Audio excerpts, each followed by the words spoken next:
Halo anak-anak kami kelas 10, berjumpa lagi dengan saya Bapak Reinhard Chandra Melau sebagai guru pengampu mata pelajaran kimia.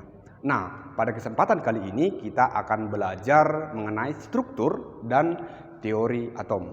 Nah, silahkan kepada seluruh anak-anak kami kelas 10 IPA untuk membuka buku bacaannya dan juga literatur yang lain sehingga pembelajaran kita nanti ke depannya dapat berjalan dengan efektif dan tentunya lancar, sehingga anak-anak kami dapat memahami dengan lebih baik. Nah, berbicara tentang atom, mungkin ini bukan kalimat atau kata yang baru lagi bagi anak-anak kami ya, karena mungkin waktu di SMP udah sering diajarkan pada pembelajaran IPA mengenai apa itu atom. Nah, jadi saya ulang sedikit, saya ulas bahwa atom itu diungkapkan pertama kali oleh namanya Demokritus. Nah, menurut beliau bahwa suatu materi pasti tersusun atas suatu partikel yang tidak dapat lagi kita pecah, tidak dapat lagi dibagi-bagi. Jadi atom itu sebenarnya berasal dari kata A yang artinya tidak dan tomos dibagi. Jadi bila ada materi kita pecah-pecah hingga bagian yang paling kecil, nanti kita akan mendapatkan suatu partikel yang tidak dapat lagi dibagi, yang disebut oleh Demokritus sebagai atom. Nah, kedepannya nanti kita akan belajar lebih lanjut lagi perkembangan teori atom ini. Jadi silahkan simak pembelajaran berikut ini. Jadi setelah ditemukan beberapa teori atom, di sini kita akan merangkum ada 5 teori atom yang sempat diterima pada masanya. Nah, yang pertama itu diungkapkan oleh John Dalton. Nah, John Dalton ini mengemukakan bahwa suatu materi itu pasti terdiri dari partikel kecil yang tidak dapat dibagi-bagi lagi. Nah, jadi ini sesuai dengan kata atom, at, tidak, dan tomos dibagi. Atom tidak dapat dibagi-bagi. Nah, itu menurut si John Dalton pada masa itu. Nah, meskipun demikian, atom itu tetap tidak dapat kita musnahkan, tidak dapat kita lenyapkan. Tetapi atom dapat mengalami perubahan kimia. Nah, berikutnya si John Dalton juga mengungkapkan bahwa dalam setiap senyawanya unsur yang berbeda bergabung dengan perbandingan yang bulat dan sederhana. Ini dikatakan oleh si John Dalton. Jadi misalkan senyawa atau molekul air. Ada yang tahu molekul air apa? Ya, molekul air itu adalah H2O. Nah, kita lihat bahwa perbandingan atom H dengan atom O itu adalah hanya ada 2, atom O-nya ada 1. Maka perbandingannya sangat sederhana, yaitu 2:1. Nah, berikutnya Dalton juga menyatakan bahwa pada unsur yang murni, nah, atom sama pada massa dan sifatnya.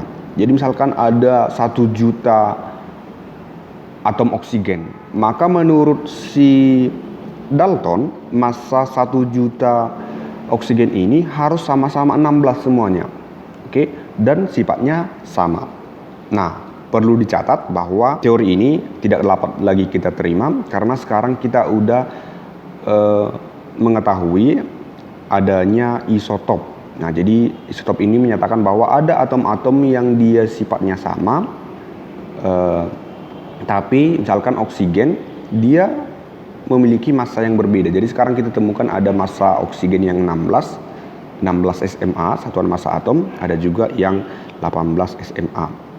Nah, jadi tidak dapat lagi kita terima ya. Nah, sebaliknya kata si Dalton, atom yang berbeda pasti memiliki massa dan sifat yang berbeda. Oke, ini udah pasti ya. Itu yang diungkapkan oleh atau yang dinyatakan oleh si John Dalton. Jadi ini udah banyak tidak dapat lagi kita terima ya. Nah, kemudian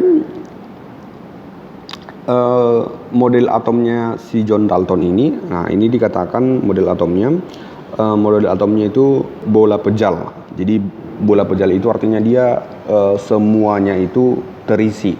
Oke, jadi nggak ada bagian yang kosong sekalipun dalam bola pejal itu. Kalau bola kaki misalkan atau bola futsal, nah itu tengah-tengahnya kan kosong, itu bukan dikatakan sebagai bola pejal. Bola pejal itu bila seluruhnya itu berisi padat, itu dikatakan sebagai bola yang pejal. Nah, kemudian sebelum kita lanjutkan lagi ke teori atom yang kedua, kita bahas dulu sedikit penemuan elektron. Jadi kita mungkin udah ada juga yang tahu bahwa ada 3 subpartikel sekarang, meskipun itu tidak langsung ditemukan bersamaan. Nah, ada 3 subpartikel, ada proton, elektron, dan neutron ya. Nah, bagaimana elektron itu ditemukan dan memperbaharui model atom di kemudian hari.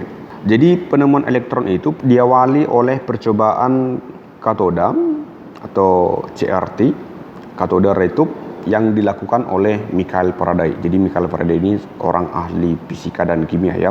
Jadi untuk tabung CRT itu, tabung sinar katoda itu kurang lebih seperti ini ya. Jadi ini ada tabung yang ruang hampa yang ini. Di sini ada sumber tegangannya ya. Nah, kemudian masing-masingnya ini katanya di sini tadi adalah ruang hampa, kemudian ada sumber tegangan tinggi, kemudian ada anoda yang ini, kemudian ada yang katoda. Oke. Nah, di sini antara anoda dan katoda ini sebenarnya ini tidak ada hubungannya ya, tidak berhubungan dia. Nah, jadi kosong dia. Kemudian di ujung katoda ini di sini ada lubang. Nah, kemudian lagi di ujung di sini dibuat nanti layar fosfor. Oke. Nah, ini untuk mendeteksi apakah dari anoda ke katoda itu nanti ada menyeberang sumber tegangannya ya. Nah, nanti kalau dia menyeberang berarti dari sini ke sini, berarti di ujungnya ini nanti akan terdeteksi dia, karena sebenarnya kan di sini nggak ada terhubung dia oleh kawat atau oleh plat apapun. Jadi di sini ada plat anoda dan katoda yang tidak terhubung di sebenarnya ya. Nah, nanti kalau ada di sini di ujung sini ada berkas, berarti dapat dikatakan bahwa dia merambat ya. Nah, jadi dideteksi oleh layar fosfor yang di sini. Nah, awalnya ketika sumber tegangan tinggi ini dialirkan, jadi ditembakkan dia, nah nanti dia akan berkas yang lurus, artinya dia memang tembus dia, tapi berkasnya itu lurus dia, berkas cahayanya, makanya dikatakan dia sinar katoda. Itu dideteksi tadi oleh lapisan fosfor tadi ya, atau layar fosfor tadi. Nah, itu dapat dideteksi. Tapi lihat bahwa jalurnya ini atau sinarnya ini merambat lurus, oke, merambat lurus seperti gelombang ya. Nah, kemudian datanglah namanya si J.J. Thomson. Nah, agak sedikit diperbaharui lah model atom yang ini, CRT yang ini ya. Nah, dengan menambahkan plat, bisa medan magnet, bisa juga medan listrik ya. Nah, di sini dibuat medan magnet yang positif dan yang negatif. Nah, awalnya kan dia lurus nih. Di sini dia lurus. Nah, kemudian ketika dibuat medan magnet di sini atau medan listrik, nah sinar katoda ini rupanya merambat ke atas, membengkok ke kutub yang positif. Nah, dapat dikatakan bahwa sinar katoda ini merupakan suatu partikel.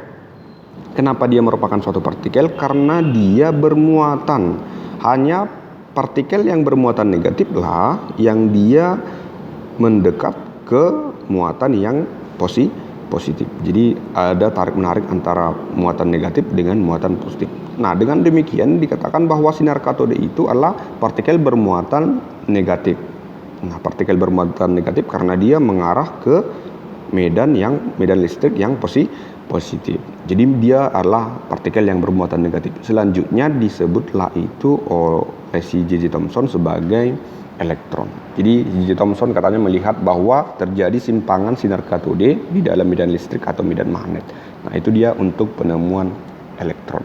Nah, dengan demikian J.J. Thomson menyusun suatu teori atom.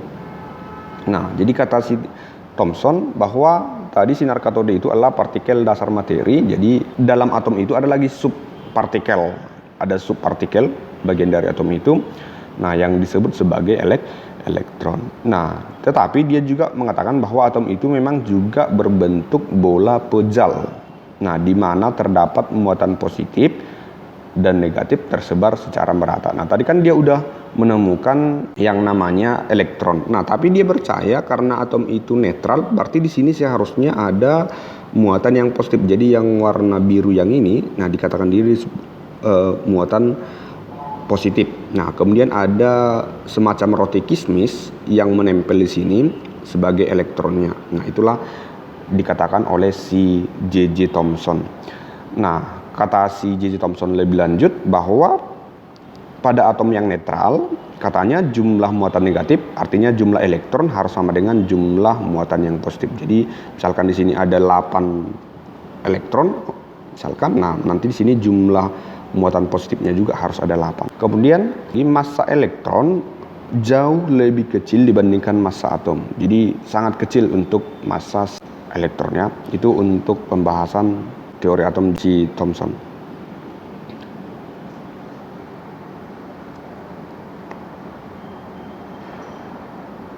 Nah, baik, selanjutnya kita bahas mengenai teori atomnya si Rutherford.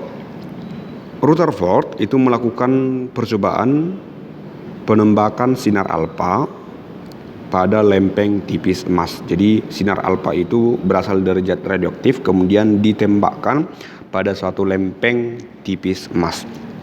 Nah, jadi coba diperhatikan dulu gambar dari percobaan yang dilakukan oleh si Ernest Rutherford. Nah, jadi di sini ada zat radioaktif nanti yang dia menghasilkan berkas sinar alfa. Jadi ini adalah berkas sinar alfa. Nah, kemudian ini adalah plat lempeng tipis emas. Di sini adalah lapisan tipis lempeng emas ya. Nah, harusnya bila kita menerima model atomnya si J.J. Thomson dan si Dalton, harusnya sinar alfanya ini seluruhnya itu dibalikkan, dia dibelokkan, karena ini adalah terisi penuh, pejal. Oke, jadi ada sinar balik karena dia melewati suatu batas yang berisi padat dia. Nah, namun dari hasil percobaannya si Ernest ini, si Rutherford ini, nah rupanya tidak seluruhnya dipantulkan. Memang ada yang dipantulkan, nah tetapi ada juga sebagian besar yang diteruskan. Kenapa dapat diteruskan? Artinya di sini ada ruang kosong, ada ruangan kosong sehingga si sinar alfa dapat melewatinya dengan mudah. Jadi dia lurus. Oke, ada yang diteruskan dia. Nah, kemudian ada yang dibengkokkan. Ketika dia dibelokkan, nah itu karena dia melewati atau mengenai si elektron. Jadi misalkan ini kalau dia diluruskan berarti dia mengenai ruang kosong ini. Tapi ketika dia mengenai elektron, ini cahayanya, maka ada elektron, terus maka dia akan belok dia.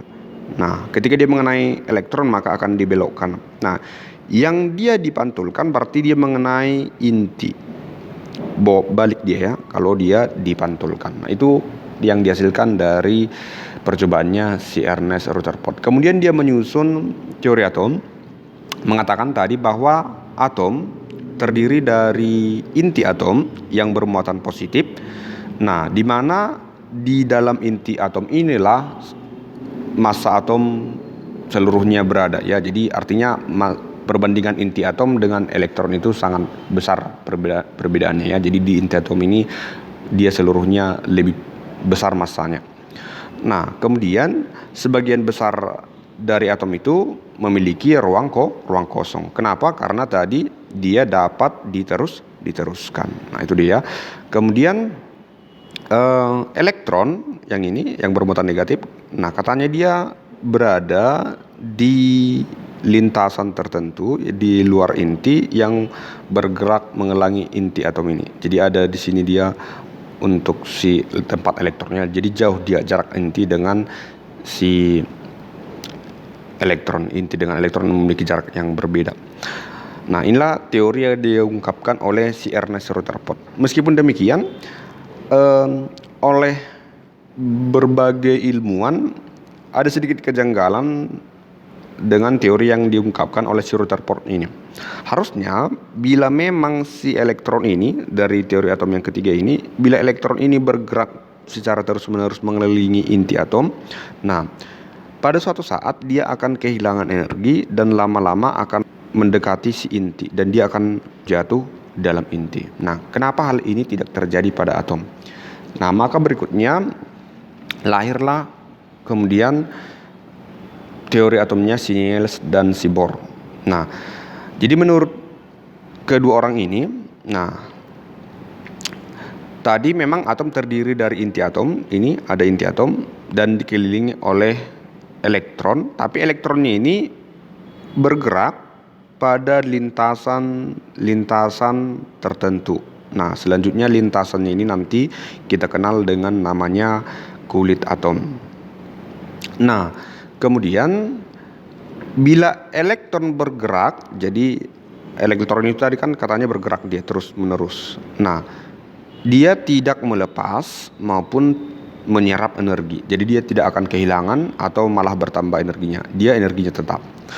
Nah, tapi bila elektron berpindah dari lintasan yang paling dalam ke lintasan yang paling luar, nah, maka dia akan melepaskan atau bisa juga menyerap energi atau dari luar ke dalam ya. Nah, itulah untuk teori Niels dan Bohr.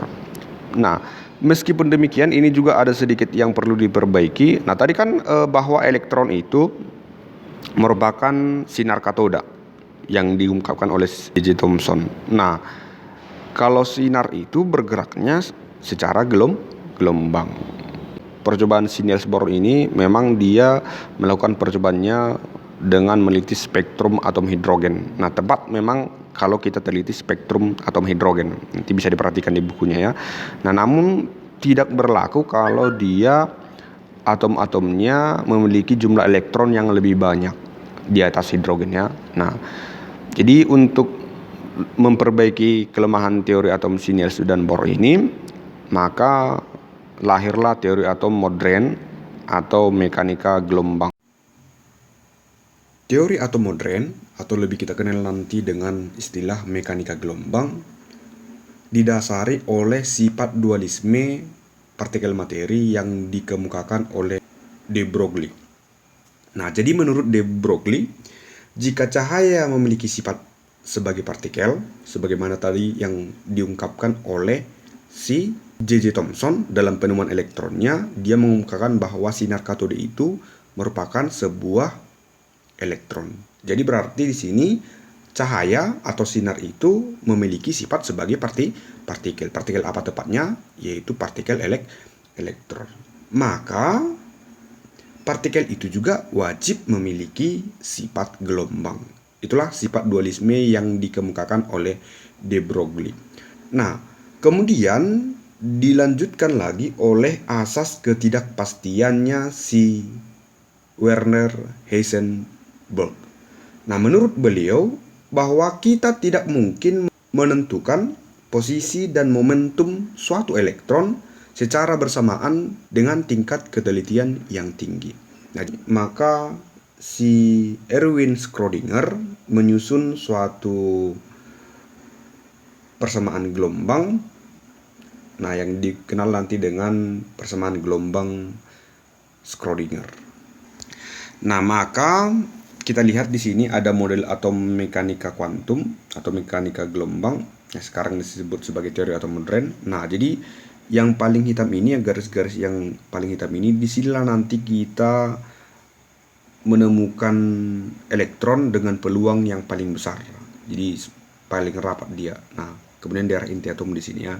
Itulah menurut teori atom modern. Maka dapat kita simpulkan bahwa elektron berada di daerah yang disebut sebagai orbital atau awan elektron.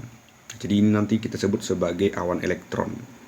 Nah, jadi ada kulit nanti, kemudian di sekitarnya itu ada nanti orbital atau disebut juga sebagai awan elektron.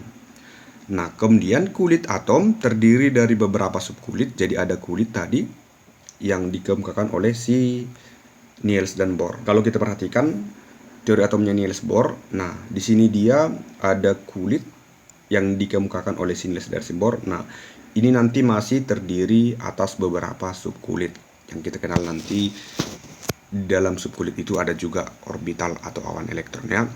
Nah, kemudian orbital itu menggambarkan tingkat energi elektron. Jadi semakin tinggi tingkat elektronnya, maka dia nanti keberadaannya semakin jauh dari inti atom. Nah, inilah untuk teori atom modern. Oke. Nah, jadi kalau kita lihat memang perkembangan teori atom itu dari mulai si John Dalton tadi pada tahun 1803 mengemukakan bahwa model atomnya itu sebagai model atom bola pejal, bulat dan berisi. Kemudian model atomnya J.J. Thomson, model atom Rotiki Smith, dia telah menemukan elektron. Kemudian ada awan yang bermuatan positif untuk tempatnya si elektron tadi. Berikutnya ada model atomnya tata surya oleh si Rutherford. Nah, kemudian ada model atomnya si Niels dan Bohr. Nah, berikutnya lah model atom mekanika kuantum pada tahun 1926. Jadi dari rentang 1803 sampai 1929. Nah, itulah untuk waktu penemuan elektron. Nah, berikutnya kita bahas mengenai lambang dan notasi atom. Nah, jadi kita tadi udah memahami atau mengetahui ada 3 subpartikel dari atom. Apa saja itu? Ya benar, yang pertama itu ditemukan oleh J.J. Thomson, namanya elektron. Kemudian yang kedua ada inti atom, di sana ada nanti keberadaan subpartikel proton dan neutron ya. Nah, jadi kalau kita mau buat lambang atom itu harus disertai dengan jumlah proton, jumlah elektron, dan jumlah elektron. Jadi lambang atom atau notasi atom itu nanti dibuat sebagai X ya. Jadi X itu menyatakan sebagai lambang atomnya. Misalkan oksigen, lambang atomnya itu O. Nah, kemudian nomor massa atom itu A, ditulis di atas kecil. Nah, itu nomor massa atom. Kemudian di bawah itu menunjukkan nomor atom. Oke. Nah, jadi nomor atom itu juga sekaligus menunjukkan jumlah proton. Nah, karena atom itu bersifat netral, maka jumlah proton itu otomatis sama dengan jumlah elektron. Nah, jadi yang mana jumlah neutron? Nah, untuk jumlah neutron nanti yaitu nomor massa dikurang dengan nomor atom. Jadi untuk menentukan jumlah proton kita harus mengurangi nomor massa si A dikurang dengan Z, kurang ya. Nah, sebagai contoh misalkan contoh besi itu nomor massanya 56, yang paling atas ini ada 56. Kemudian nomor atomnya 26. Lambang atomnya Fe, yaitu ferum, bahasa Indonesia besi ya. Maka nomor massanya 56 tadi, jumlah protonnya itu sesuai dengan nomor atom. Maka nomor atomnya itu menunjukkan jumlah proton sebanyak 26. Maka kalau ditanya lagi nanti jumlah neutronnya, berarti tadi A dikurang Z, berarti 56 dikurang 26, nilainya harus sama dengan 30. Berarti ada nanti sekitar 30 partikel neutron pada inti atom besi atau Fe. Nah, jumlah elektronnya juga harus sama dengan jumlah protonnya si Fe ya. Itu untuk lambang atau notasi atom. Nah, demikianlah pembelajaran kita mengenai teori atom dan model atom. Nah, jadi tadi kita belajar 5 teori yang mengungkapkan struktur dan teori atom. Mulai dari yang pertama John Dalton, kemudian J.J. Thomson, Rutherford, kemudian Niels dan Bohr, dan yang terakhir lahirlah teori atom modern atau disebut juga nanti mekanika kuantum. Nah, kemudian kita juga tadi sudah membuat lambang atom dalam menentukan jumlah proton, jumlah neutron, dan jumlah elektron. Jadi 3 subpartikel dari atom itu sudah kita pelajari. Nanti lebih lanjut lagi kita akan belajar tentang konfigurasi elektron. Sekian dan terima kasih.